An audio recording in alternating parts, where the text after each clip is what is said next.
When did your parents' rules backfire so hard it almost cost them their life? My father forbade me from speaking to any man outside our family because he said it would destroy my purity and make me worthless. It started when I turned 13 and suddenly went from his little girl to what he called a salt in training that needed to be controlled. He pulled me out of public school and put me in an all-girls academy where even the janitors and bus drivers had to be female. He monitored every phone call, deleted all my social media, and installed tracking apps to make sure I never went anywhere that might have male employees. When we went grocery shopping, he'd speak for me if the cashier was male, telling them I had a speech impediment rather than admit his real reason. The restrictions got more extreme every year until I basically lived in a bubble. If a delivery driver showed up and happened to be male, I had to hide upstairs. When our neighbor had a heart attack and knocked on our door begging for help, Dad made me stay silent in my room while he called the ambulance because I couldn't be let speak to a dying man. He said one word to one man would lead to another, and eventually I'd be ruined like all the other girls. Dad had already picked out my future husband through his church, a man 20 years older than me who agreed that women should be silent and obedient. The wedding was planned for my 18th birthday. I'd never even been allowed to speak to my future husband because Dad said that could wait until after the ceremony. He'd thrown away my college acceptance letters without telling me, saying education would make me argumentative and unsuitable for marriage. When I found the shredded remains in the trash and confronted him, he slapped me for the first time and said questioning him was practice for questioning God.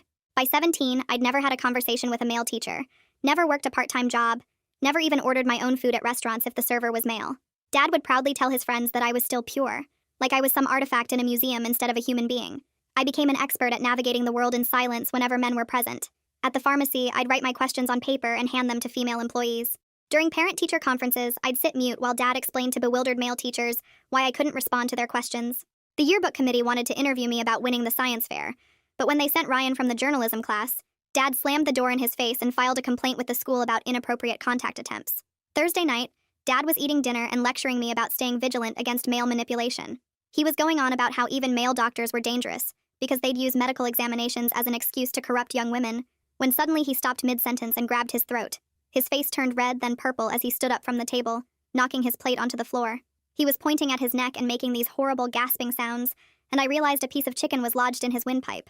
I tried the Heimlich maneuver like we'd learned in health class, but I wasn't strong enough to dislodge it. Dad fell to his knees, his lips turning blue, his eyes bulging as he desperately tried to breathe. I grabbed my phone and dialed 911, my hands shaking so badly I could barely hit the numbers. The phone rang once, twice, and then a male voice answered with those professional words that meant help was coming, except I wasn't supposed to talk to him. 911, what's your emergency?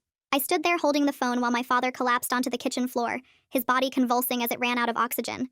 The male operator kept repeating his question, asking if anyone was there, saying he could hear sounds of distress and was already sending help if I could just give him an address.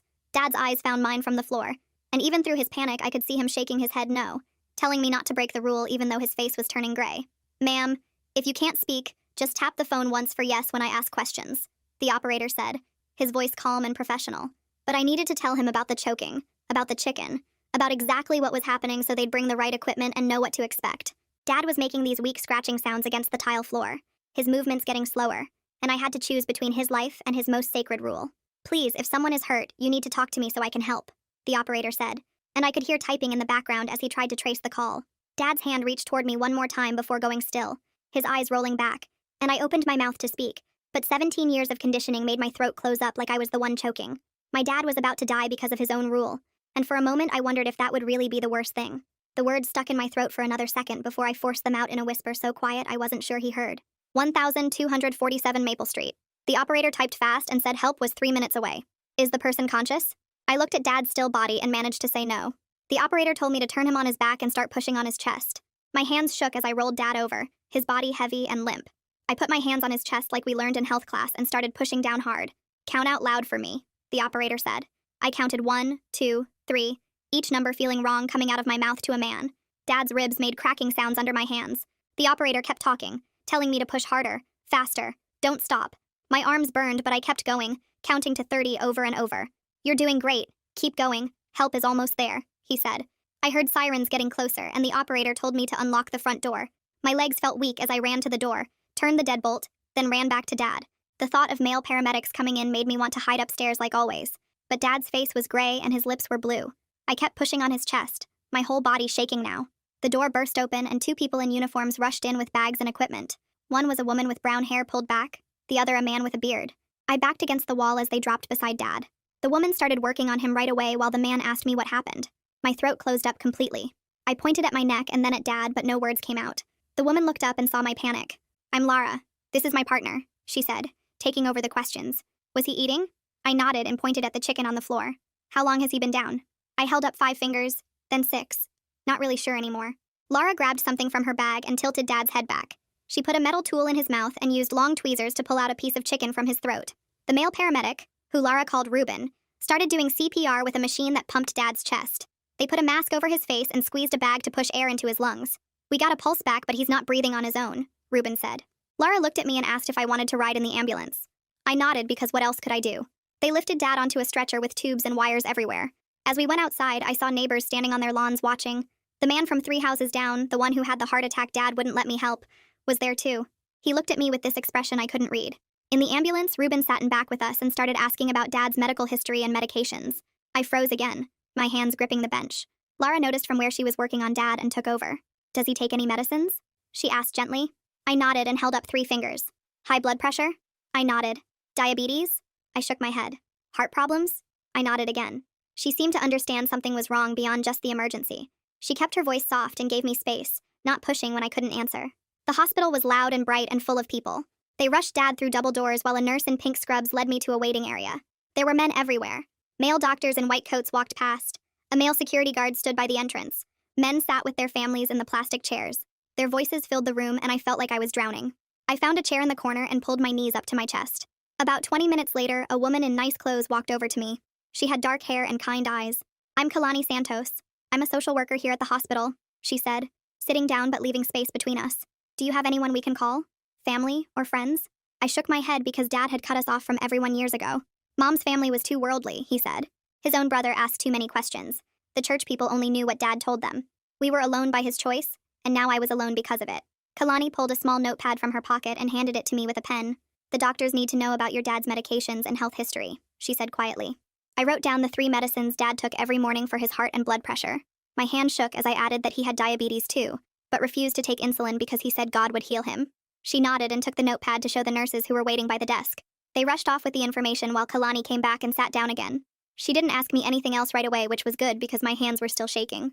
We sat there for what felt like forever, watching people come and go through the emergency room doors. A man in a white coat finally walked over to us after about 3 hours. Kalani stood up and moved closer to me like she knew I'd need her there. The doctor started explaining that Dad had been without oxygen for too long before the paramedics got his heart beating again. He used words like hypoxic brain injury and said they'd moved Dad to the ICU, but he wasn't breathing on his own yet. The machines were keeping him alive while they waited to see how much damage had been done to his brain.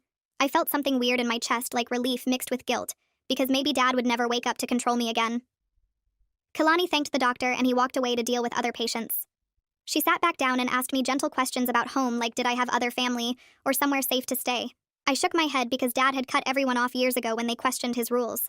Do you feel safe going home alone tonight? She asked, and something about the way she said it made me start crying. I didn't know how to exist without Dad telling me what to do every second of every day. She rubbed my back while I cried and said she'd arrange for me to stay in one of the hospital's family rooms overnight. We can talk more tomorrow about what happens next, she said, and helped me stand up. She walked me to a small room with a bed and bathroom down the hall from the ICU. Before she left, she turned and said it was really brave of me to call 911 and speak to save my dad's life. The door closed and I was alone with my thoughts for the first time in years without Dad monitoring me. I couldn't sleep that night thinking about how his own rule almost killed him. 17 years of training had almost let him die on our kitchen floor. Around 2 in the morning, the male doctor knocked and came in to check on me. He asked if I needed anything, and the words stuck in my throat for a moment. Then I managed to whisper, "Thank you," and it felt like the biggest thing I'd ever done. He smiled and said to call if I needed help, then left me alone again. The next morning, Kalani came back, but she wasn't alone this time. A woman in a dark suit followed her into the room carrying a folder and badge. "This is Detective Adelina Velez," Kalani said as they both sat down. Adelina explained she worked with cases involving controlling family situations and needed to ask me some questions. She was patient when I had to write some answers instead of speaking them out loud. She asked about the rules and restrictions and how long they'd been going on. I told her about the all-girls school and hiding from delivery drivers and not being allowed to speak to men. Her face got more serious with each thing I shared, and she kept making notes in her folder. She showed me pamphlets about different kinds of abuse and pointed out that what I'd lived through wasn't normal or okay. Adelina explained that since Dad couldn't make decisions right now because of his condition, the state had to figure out guardianship. I was 17, which made things complicated because I wasn't quite an adult yet. She mentioned that Dad had paperwork naming a church elder as backup guardian, but that man was investigated for his own problems. Right then we heard shouting in the hallway, and a man burst through the door before security could stop him. It was Elder Matthews from Dad's church, and his face was red with anger. "This girl needs to come with me immediately," he said, grabbing for my arm. Adelina stood up fast and got between us while calling for security on her radio. Elder Matthews kept yelling that Dad would want me to maintain my purity until the wedding could happen. He said I was promised to Brother Joseph and the ceremony would proceed as planned on my 18th birthday. 2 security guards rushed in and grabbed his arms when he tried to push past Adelina to get to me. They dragged him out while he screamed about sin and corruption and how I was poisoned by worldly influences. Adelina made notes about filing for an emergency restraining order to keep him away from me. Kalani had her hand on my shoulder the whole time, and I realized I was shaking again. After things calmed down, Kalani said she knew someone who could help me with somewhere safe to stay. She called a woman named Sydney McGee, who ran a shelter for women leaving controlling situations like mine. Sydney arrived within an hour and sat down to explain how the shelter worked. They had counselors who understood religious trauma and conditioning and could help me learn to function in the normal world. She said I could stay there while the legal stuff got sorted out, and they'd help me figure out next steps. Adelina said she needed to go with me to the house to get clothes and important documents. We drove there in her unmarked police car, and the house felt different without Dad in it. She helped me pack a bag while looking through Dad's office for paperwork about me. That's when we found the filing cabinet with all his plans for my future. There were contracts with Brother Joseph about the marriage, including a bride price Dad had already accepted. We found letters from colleges accepting me with scholarship offers that Dad had declined without telling me. One school had offered me $50,000 for my science fair work and perfect grades. Adelina took pictures of everything for evidence and packed the important documents in a box. She said this would help prove Dad had been controlling and abusing me even if he didn't see it that way. We left the house and I didn't look back because I knew I might never live there again. Sydney's shelter was an old house painted yellow with a big porch and normal-looking yard that made it seem like any other home on the street. She met us at the door and showed me to a small room with a single bed and a dresser where I could put my things, while Adelina carried in the box of documents from Dad's office. Sydney walked me through the common areas and introduced me to 3 women sitting at the kitchen table, who all looked up when we entered. Maria was maybe 40 with tired eyes and told me she'd been there 2 months after leaving her husband, who wouldn't let her work or have her own bank account. Janet was older and had burn scars on her arms from when her boyfriend threw hot oil at her for talking to the mailman. The youngest was Beth, who was 23, and had run from a religious group that wanted to marry her to their leader, who already had 6 wives. They all nodded when Sydney explained my situation, and Beth reached over to squeeze my hand because she understood the church stuff better than the others. Sydney showed me the schedule for meals and chores and group sessions where we could talk about our experiences if we wanted to. The shelter had cameras everywhere and panic buttons in each room, and a security system that would alert the police if anyone tried to break in. That first night, I barely slept because every sound made me think Dad had somehow gotten out of the hospital to drag me home. The next morning, the hospital called Sydney's office phone since I didn't have my own number yet, and she brought me into her office to take the call on speaker. The doctor explained that Dad was stable but still unconscious, and they needed someone to make decisions about putting in a feeding tube and other medical stuff. Since I was only 17 and Dad hadn't legally named anyone else to make choices for him, the state would have to appoint a guardian for his medical care. The doctor said this process could take a few days, and meanwhile they would keep him stable with basic care. I asked if he might wake up, and the doctor said brain scans showed activity, but they couldn't predict when or if he'd regain consciousness. After the call, Sydney helped me understand that this meant I wouldn't have to make those hard choices about Dad's care, which a relief. 3 days later, my school counselor showed up at the shelter with a cardboard box full of my homework and textbooks. Mrs. Yoon had heard about everything from the police who'd contacted the school as part of their investigation. She spread out college brochures on Sydney's desk and explained that several schools had special programs for students who'd experienced trauma or left controlling families. The applications were due in 3 weeks for spring semester, but she said she'd help me with the essays and getting my transcripts sent. She'd brought the acceptance letters from last year that she'd kept copies of in her files, including the one with the $50,000 scholarship for science. Mrs. Yoon said that money was probably still available if we contacted them to explain what happened with Dad hiding the letters. Detective Velez came by that afternoon with updates about the church investigation that my case had triggered. She sat with Sydney and me in the office and pulled out her notebook full of notes from interviews she'd been conducting. 3 other families at Dad's church had similar situations with daughters being controlled and marriages being arranged to older men in the congregation. One girl was only 15, and her wedding was planned for next month to a man who was 38. Another family had pulled their daughter out of school completely, and she hadn't been seen in public for 6 months. The detective said my 911 call and Dad's condition gave them probable cause to investigate the whole church, and they'd found financial records showing money changing hands for these marriages. The church elders were calling them dowries, but the detective said it looked more like human trafficking. She needed me to write down everything I remembered about the plans Dad made with the church about my marriage. 2 days after that, Sydney introduced me to a therapist named Dr. Kim, who specialized in helping people who'd been controlled by religious groups. We met in a small room at the shelter that had soft chairs and a white noise machine by the door for privacy. Dr. Kim explained we'd start really slow with exposure therapy to help me get comfortable talking to men again. The shelter had a male janitor named Carl, who came 3 times a week, and she wanted me to practice just being in the same room as him at first. The next week, Carl was mopping the hallway and Dr. Kim stood with me at the end of the corridor while my whole body shook just from seeing him there. She had me take deep breaths and reminded me that Carl was just doing his job and had no interest in talking to me. After a few minutes, I could walk past him to get to my room, though my heart was pounding the whole time. The session after that, she had Carl say good morning to me when I walked by, and I was supposed to nod back. It took 3 tries before I could make myself look at him and nod, and afterwards I threw up in the bathroom from anxiety. Dr. Kim said this was normal, and my body was reacting to 17 years of conditioning that would take time to overcome. 2 weeks after Dad went into the hospital, Sydney got a call that he was showing signs of waking up. The doctor said he was moving his eyes to track people and squeezing his hand when asked, but he couldn't talk or move much else. They moved him from intensive care to a regular room and started planning for long-term rehabilitation. The social worker at the hospital called to say Dad would never be able to live alone again and would need either a nursing home or full-time care. The state had appointed a guardian to make these decisions since Dad had no family besides me and I was still a minor. Sydney warned me that Dad might try to contact me once he could communicate better, and we should be prepared. Sure enough, 3 days later, Sydney got a call from someone at Dad's church saying Elder Matthews wanted to talk to me about the wedding plans. The man on the phone said it was my duty to honor the agreement Dad had made since that's what God wanted for my life. Sydney told him I wasn't available and hung up. But then we got calls from 3 other church members over the next 2 days, all saying the same thing. Letters started arriving at the shelter addressed to me talking about my obligations and how I was bringing shame on my family by hiding from my responsibilities. Sydney helped me file paperwork for an emergency protective order to stop the harassment. The court date was set for the following week, and I'd have to testify about why I needed protection from the church elder. The thought of talking in court made me sick, but Sydney said she'd be there with me, and we could ask for accommodations. The morning of the hearing, I put on the most conservative outfit I had, and Sydney drove me to the courthouse. The courtroom was smaller than I expected, with wood paneling and flags in the corner. Elder Matthews was there with a lawyer, and he kept staring at me like I was some kind of traitor. The judge was an older man with gray hair and glasses who looked tired already at 9 in the morning. When it was my turn to testify, I had to walk up to a chair next to the judge and promise to tell the truth. My voice came out as barely a whisper when I said yes, and the judge asked me to speak louder. I started explaining about Dad's rules and how I'd never been allowed to talk to men, and my voice shook so bad I had to stop and start over twice. The judge was patient and told me to take my time. I told him about the arranged marriage and how I was supposed to marry someone I'd never even met on my 18th birthday. I explained about the church elder trying to contact me through other people, and the letters saying I had to honor Dad's agreement even though Dad couldn't even talk anymore. Elder Matthews' lawyer tried to argue that this was a religious matter, and the court shouldn't interfere, but the judge cut him off. The judge asked me directly if I wanted to marry the man Dad had chosen, and I managed to say no loud enough for the court reporter to hear. He granted the protective order for 1 year, and said Elder Matthews couldn't contact me directly, or through third parties, or come within 500 feet of me. The judge added that what he'd heard was deeply troubling, and he'd be forwarding his concerns to the district attorney's office. As we left the courthouse, Adelina was waiting in the hallway, and pulled Sydney and me aside. She had news about the man Dad had arranged for me to marry. Brother Joseph had been arrested 2 states over on charges involving another minor from a different church.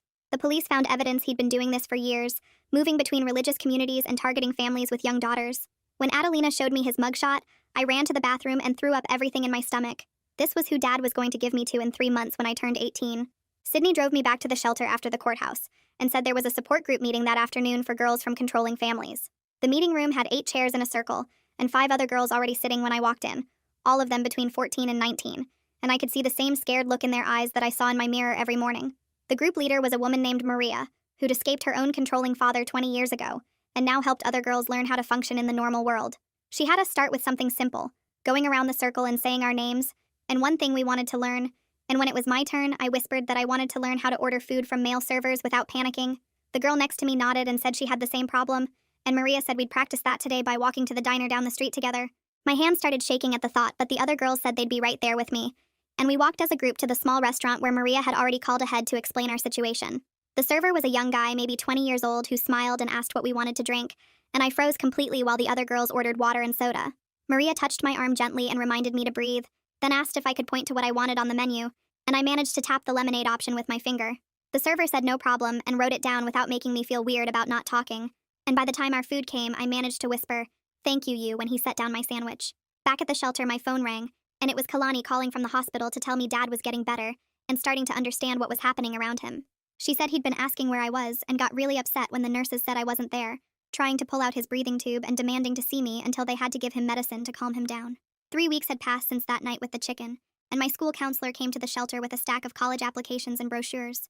She spread them out on the table, and we looked at schools that were at least 200 miles away so the church people couldn't easily find me, but not so far that I'd feel completely lost. We focused on places with good support systems, and she helped me write essays about overcoming challenges without mentioning the specific details that might identify Dad or the church. Sydney sat with me the next day to fill out financial aid forms and explained that Dad had hidden scholarship money from me that we might be able to get back. She made phone calls to 3 organizations and found out that one of them, a science scholarship worth $8,000, had kept the money in a special account when they couldn't confirm I'd actually turned it down. The paperwork took forever, but Sydney knew exactly what to write and helped me understand terms like disbursement and enrollment verification that I'd never heard before. My therapist started working with me on phone calls because I needed to be able to talk to men for college and jobs and just basic life stuff. We started really small with me calling the pizza place down the street to ask what time they closed, and even though the call lasted maybe 10 seconds, my voice shook the whole time and I had to sit down after because my legs felt weak. Each day we did another call: the library hours, the pharmacy, the hardware store, and slowly my voice got steadier, even though my heart still raced every time a man answered. Detective Velez came to the shelter with updates about the church investigation and told me they'd found evidence of major financial crimes and tax fraud going back years. The elder who'd tried to get custody of me was now facing federal charges that would probably mean prison time. And she said the FBI was involved because some of the money had crossed state lines.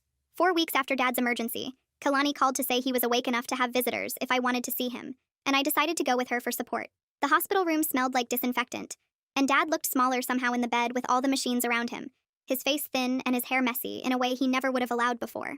When he saw me, his eyes got wide and he tried to talk, but the words came out slurred and hard to understand, something about purity and corruption and how I needed to come home right away.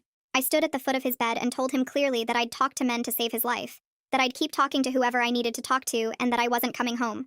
He started thrashing in the bed and making these angry sounds, trying to sit up even though he could barely move, and the machine started beeping as his heart rate shot up. The nurses rushed in, and one of them asked us to leave while they gave him medication, and the doctor told us later that visits should be limited because Dad's agitation was bad for his recovery. Part of me felt guilty, but my therapist reminded me in our next session that Dad's reactions were his choice and his responsibility, not mine, and I didn't have to manage his emotions anymore. A month after everything started, I got my first job at a bookstore owned by a woman named Jenny, who knew my situation from Sydney and wanted to help. The store was small and cozy with books stacked everywhere, and even though most of the employees were women, male customers came in all the time looking for recommendations or asking about orders. Jenny started me on inventory in the back room, but gradually had me help at the register, standing next to me the first few times I had to ring up a male customer. My hands shook so bad I could barely work the cash register when a man asked me where the history section was, but I managed to point him in the right direction, and Jenny squeezed my shoulder and said I did great. 2 months after Dad's crisis, I got acceptance letters from 2 colleges for spring semester, both with financial aid packages that would cover most of my costs. One school had a special program for students escaping controlling families with extra counseling and advisors who understood trauma. Plus, they'd let me have a single room instead of a roommate if I needed it for feeling safe. The church rumors started spreading fast through our old neighborhood, with people calling me possessed and corrupted. But something unexpected happened when 3 different mothers contacted Sydney asking for help getting their own daughters out. I sat in Sydney's office while she took these calls, watching her write down addresses and ages, realizing my situation was helping other girls escape the same trap. Sydney drove me to the DMV the next week since Dad never let me learn to drive, saying I didn't need to go anywhere without him controlling the destination. The male driving instructor was patient when I explained why I couldn't look him in the eye at first, and he kept his voice calm while teaching me to parallel park. My hands shook on the steering wheel every time he gave directions, but after 4 lessons I managed to pass the test and get my license. The hospital called to say they were moving Dad to a specialized brain injury facility 40 miles away since he needed long-term rehabilitation. The state appointed a neutral guardian to make his medical decisions because I was still 17, and he had no other appropriate family members. I started volunteering at the shelter 3 nights a week, sitting with new arrivals who couldn't stop crying or who jumped every time a door slammed. Teaching them the breathing exercises my therapist taught me helped reinforce my own progress, and showing them how to write out their thoughts when speaking was too hard made me realize how far I'd come. The therapist arranged practice job interviews with male volunteers from a local community center, setting up mock scenarios where I had to answer questions about my skills and experience. My voice still caught sometimes when they asked about my work history, but I pushed through the fear and managed to complete 3 full practice interviews. Detective Velez visited the shelter with news that made everyone stop what they were doing to listen.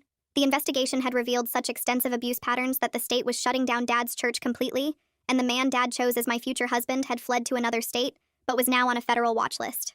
6 weeks after Dad choked on that piece of chicken, I packed my few belongings and moved from the shelter to a transitional housing program for young adults escaping bad situations. The apartment was tiny with peeling paint and noisy pipes, but it had locks I controlled and no tracking apps monitoring my every movement.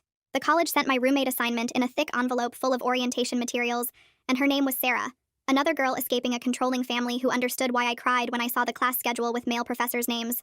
We texted constantly before move-in day, sharing our fears about living away from our family's control and building a friendship based on understanding what the other had survived. I went to the courthouse and legally changed my phone number and email address, filling out paperwork that would cut off the last ways Dad's church friends could reach me with their messages about returning to righteousness. The freedom of choosing who could contact me felt like taking off chains I'd worn so long I'd forgotten they were there. At the bookstore, a man came in looking for a birthday present for his 12-year-old daughter who loved fantasy novels. Jenny stood nearby while I showed him our young adult section, and my voice stayed steady as I recommended 3 different series about brave girls finding their own paths. He thanked me and bought all 3 books I suggested, and Jenny squeezed my shoulder after he left, proud that I'd managed a completely normal customer interaction. Each day got a little easier. Each conversation with a male stranger felt less like drowning, and I started to believe I might actually make it through college and build the life Dad tried to steal from me. The hospital called 3 days later with an update that changed everything. Dad could talk again, but the words came out slow and mixed up, and the doctor explained he'd never walk without help or live alone again. The left side of his body barely worked, and he needed someone to help him eat and get dressed and do everything he used to control in my life. When I visited him that week, he tried to lecture me about staying pure, but kept forgetting words and getting confused about where he was.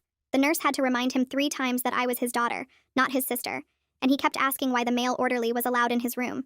2 months after he choked on that chicken, I boarded a plane by myself for the first time to visit the college campus. The male TSA agent asked me to remove my shoes, and I did it without freezing up. Then the taxi driver from the airport talked about his daughter going to the same school. Walking around campus felt like stepping into a different world, where nobody knew about Dad's rules or the wedding he'd planned for my birthday. The dorm rooms were small, but they had lock side control, and the library stayed open all night for students who wanted to study.